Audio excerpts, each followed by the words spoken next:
Hello, lovely people. Welcome to Ari Talks About Music. I'm Ari, and today I'll be reviewing the new Backxwash album, Only Dust Remains. Only Dust Remains is the fifth album from the Zambian-Canadian rapper Backxwash, who in the past has been notorious for her very brutalist approach to hip-hop, while she manages to blend in a very wide selection of genres that you wouldn't typically expect to hear in rap music. Anything from metal to post-rock, and she often does it incredibly well, which has been evident not only on her past projects, but also on Only Dust Remains. I think she shows off her absolutely brutal approach to the genre better than she ever has done before, with this project containing some of her most intensely passionate work yet, in terms of not only the music and the delivery of her vocals as well as the sheer aggression in the instrumental, but of course having some of her most personal and deep lyricism yet. Everything from the passionate frustration in her incredible social commentary to her own personal experiences as a trans woman. Black Lazarus kicks off the album in such an incredible way with already that very Afro kind of inspired sound, especially with a lot of the chanting going on in the background, which I do quite like. I absolutely love Backwash's approach to her rapping on this track, being so aggressive but in a really unique kind of way. And I think that overall this track does just serve the purpose of setting the tone for a brutally intense album to come, with the sheer passion and aggression of this track only then being further amplified on the songs to come. Wake Up is a song with an absolutely brutal approach to just about everything going on, and even more so than the previous song just with how much longer this one is. The rapping is intensely emotional with just how much you're feeling what she's saying, and you can absolutely hear the frustration in her voice as she talks about the injustices happening in the world. And like I said, just the way that she sings it gets you frustrated with her. And I do just love how her anger towards the stuff she sings about is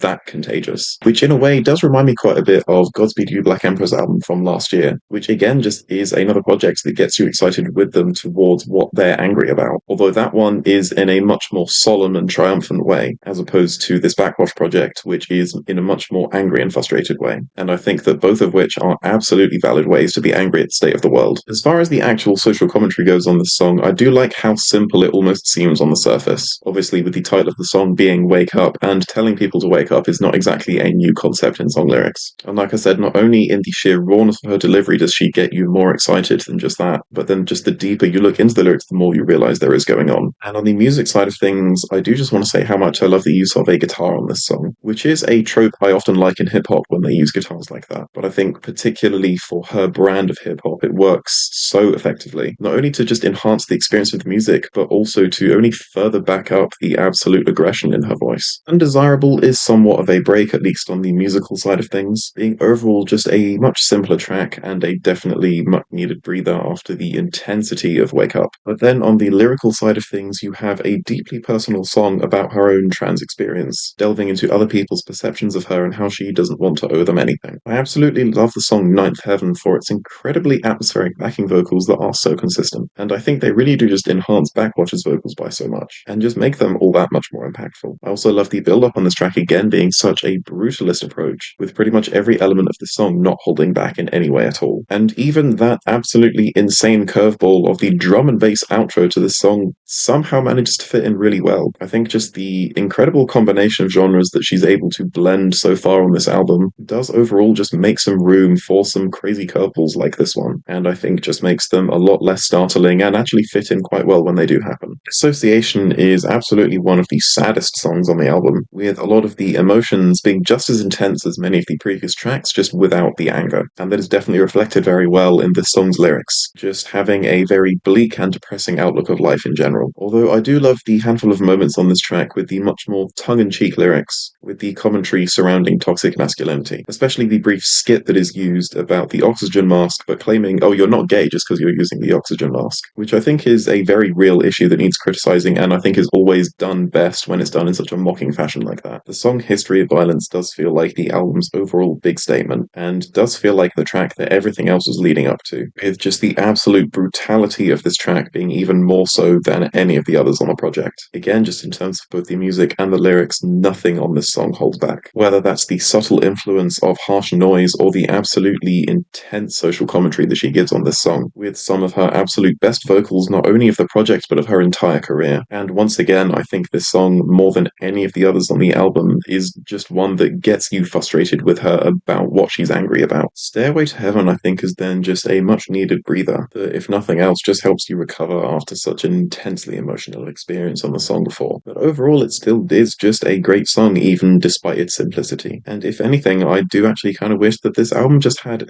maybe one or two songs like this, given, like I keep saying, just how much of an intensely emotional experience this entire project is. I think a bit more breathing room, much like this one, could do wonders. I do want to say how much I also just love the guitar on this track, which I think is an instrument that every time it does make an appearance on this album, it is used incredibly well. And especially on this song, I do love the kind of classic rock kind of sound that it takes on. And then the title track, I think, does have this incredible sense of finality, which I do really like, just in the way that all of the instruments were arranged, and even the brief use of synthesizers on this track, I think I used incredibly tastefully. On paper, feeling like it shouldn't really work, but again, I suppose just due to the insane combination of genres that have already been seen on this album, that at this point pretty much anything can go, and I think that this demonstrates that perfectly. I also, of course, love the much softer approach to the vocals on this song, which, like I said, I think is something that this album does just need a little bit more of, and especially with it just being the last two full tracks that mostly have a focus on that. While it is nice to have a lot of room to recover, I think there should have just been a couple of more moments in the middle of the album like this one. But I can't complain too much given how so much of the anger and aggression on this album is absolutely justified, with there obviously being so much in the world to be angry about that I think this album represents perfectly. And so I truly do think that this album as an experience in terms of the music and the lyrics is truly incredible. Just with so much of the intense social commentary that, as angry and frustrating as it is to hear, it is absolutely needed. And of course, like I said, I just love her ability to get you excited about what she's talking about with her. All the while, all of these feelings are absolutely reflected in just the harshness of the music, with so many incredible influences from noise to metal to pretty much everything in between also being in the mix. And so for that reason, this album will be getting a 9 out of 10 from me. Thank you so much for watching this review.